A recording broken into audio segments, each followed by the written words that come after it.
India, European యూనియన్ల మధ్య కుదిరిన ట్రేడ్ డీల్ ఒక రకంగా ట్రంప్కు చెంపపెట్టలాంటి it's slap on the face of Trump. ఎందుకంటే ట్రంప్ అటు యూరోపియన్ యూనియన్ను ట్రేడ్ శాంక్షన్స్తో ఇబ్బంది పెడుతున్నాడు. ఇప్పుడు మన దేశం పైన ట్రేడ్ శాంక్షన్స్ పెడుతున్నాడు. భారతదేశం పైన ప్రపంచంలో ఎక్కడా లేనంతగా 50% టారిఫ్ విధించాడు. కోర్స్ ఈ మధ్య 25% రష్యన్ ఆయిల్ ఇంపోర్ట్ తగ్గుతున్నాయి కనుక 25% తీసేస్తానన్నాడు. But still 50% is very high. దీనికి తోడు ఇప్పుడు 500% టారిఫ్లు పెడతానంటూ ఈవెన్ పార్లమెంట్లో, అమెరికన్ పార్లమెంట్లో బిల్లు కూడా ట్రంప్ క్లియర్ చేశాడు. సో యూరోపియన్ యూనియన్ విషయంలో కూడా అదే జరిగింది. గ్రీన్లాండ్ విషయంలో 10% టారిఫ్ విధిస్తున్నాను, జూన్ నుంచి 25% విధిస్తానన్నాడు. కోర్స్ ఈ మధ్య గ్రీన్లాండ్ పైన ఈ టారిఫ్ను ఉపసంహరించుకుంటున్నాను, విధించాలని కూడా చెప్పాడు. కానీ ఇండియా పట్ల, యూరోపియన్ యూనియన్ పట్ల ట్రంప్ ఈ టారిఫ్ల అటాక్ అయితే కంటిన్యూస్గా జరుగుతోంది. కరెక్ట్గా ఈ సమయంలో ఇండియా, యూరోపియన్ యూనియన్ ఈ ట్రేడ్ డీల్ కుదుర్చుకున్నాయి. ఇద్దరు కలిసి ట్రంప్ చెంప మీద ఒకటి పెట్టినట్టు పెట్టారు. ఎందుకు అంటున్నాను ఈ మాట అంటే, సో దీనికి రీజన్ ఉంది. ఇప్పుడు భారతదేశము, యూరోపియన్ యూనియన్ మధ్య దాదాపు 20 ఇయర్స్గా చర్చ జరుగుతున్నాయి ఈ ఫ్రీ ట్రేడ్ అగ్రిమెంట్ కొరకు. ఇప్పటిది కాదు ఈ చర్చలు. 2007లో స్టార్ట్ అయినాయి, 2013-14లో ఆగిపోయాయి, 2022లో మళ్ళీ మొదలయ్యాయి. ఇప్పుడు మనం 2026లో ఇది ఆగమేఘాల మీద రెండు దేశాలు, ఇండియా, యూరోపియన్ యూనియన్ ఈ ట్రేడ్ డీల్ ఫైనల్ చేశాయి. ఇది మామూలు విషయం కాదు. ఇండియా, యూరోపియన్ యూనియన్ కలిపితే 1/4 of the world's population. India, European కలిపితే ఈ ఫ్రీ ట్రేడ్ ఏరియా ఇది 1/3 of global trade.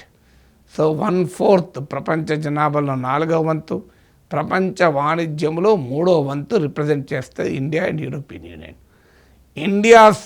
India European యూనియన్ల మధ్య ట్రేడ్ 2024లో $142 బిలియన్. ఇది nearly 12% of India's total trade. So అందువల్ల ఏ రకంగా చూసినా it's a massive deal. So ప్రతి డీల్లో గివ్ అండ్ టేక్ ఉంటాయి, కొన్ని నష్టాలు ఉంటాయి, కొన్ని లాభాలు ఉంటాయి. సో నేను ఇదివరకు చేసిన వీడియోలో కూడా చెప్పాను, ఇప్పుడు ఐరన్ అండ్ స్టీల్, ఆటోమొబైల్స్ ఇలాంటి రంగాల్లో మనకు ఇప్పుడు యూరోపియన్ ప్రొడక్ట్స్ స్వేచ్ఛగా వస్తాయి. ఇది జీరో డ్యూటీతో ఇక్కడ అమ్మేసుకోవచ్చు. ఖచ్చితంగా ఇది ఇండియన్ ప్రొడ్యూసర్స్కు ఛాలెంజ్. కానీ భారత అమెరికా ట్రేడ్ డీల్కు ప్రధాన అడ్డంకిగా ఉన్నది agriculture products. So Trump demand చేస్తున్నది ఏంటంటే ఇండియన్ అగ్రికల్చరల్ సెక్టార్లోకి అమెరికా ఉత్పత్తులను ఎలో చేయాలి. ముఖ్యంగా అమెరికన్ కార్న్, సోయా, కాటన్, అంటే అమెరికా ఉత్పత్తి చేసే మొక్కజొన్న, సోయా, అలాగే పత్తి, వీటిని ఎలో చేయాలి అనేది ట్రంప్ ఒత్తిడి. ట్రంప్ ఒత్తిడికి తల వంచి ఇటీవల కాటన్ పైన భారత ప్రభుత్వం 11% ఇంపోర్ట్ డ్యూటీని డిసెంబర్ 31 వరకు కూడా తొలగించారు. అది నెక్స్ట్ కాటన్ సీజన్ మొత్తం అయిపోయేదాకా కూడా ఇంపోర్ట్ డ్యూటీని 11% ఉంటే దాన్ని తొలగించారు. కానీ దీన్ని పర్మనెంట్గా అమెరికన్ అగ్రికల్చర్ ప్రొడక్ట్స్ని ఇండియాలో అమ్ముకోనివ్వాలి, అగ్రికల్చర్ అండ్ డైరీ అనేది అమెరికా ఒత్తిడి. ఇక్కడ భారత ప్రభుత్వం అంత సులభంగా రాజీ పడడం లేదు. ఎందుకంటే ఇది పెద్ద ఎత్తున రైతులపైన ప్రభావం చూపుతుంది కనుక పొలిటికల్లీ సెన్సిటివ్. కాటన్ ఒక్కదానిపైన రాయితీ ఇచ్చారు, దాని రియాక్షన్ వేరు. టోటల్గా అమెరికన్ అగ్రికల్చర్ ప్రొడక్ట్స్కు ఇండియా ద్వారాలు తెరిస్తే దాని ఇంపాక్ట్ వేరు. కానీ ట్రంప్ ఒత్తిడి తెస్తున్నది ఇండియన్ అగ్రికల్చర్ మార్కెట్లోకి అమెరికా ఉత్పత్తులు ఎలో చేయాలని. దాంతో ఈ ట్రేడ్ డీల్కు అతి ముఖ్యమైన అడ్డంకి ఇదే. యూరోప్తో ఈ ప్రాబ్లం లేకుండా ట్రేడ్ డీల్ కుదిరింది. ఇప్పుడు ఇండియన్ అగ్రికల్చర్ మార్కెట్, డైరీ మార్కెట్లోకి యూరోపియన్ వస్తువులు ఏవి రావు. ఇప్పుడు అగ్రిమెంట్ చేసుకున్న దాంట్లో ఏమీ రావు. అలాగే యూరోపియన్ అగ్రికల్చరల్ మార్కెట్లోకి కూడా ఇండియా రావు. సో రెండు దేశాలు కూడా జాగ్రత్త పడ్డాయి.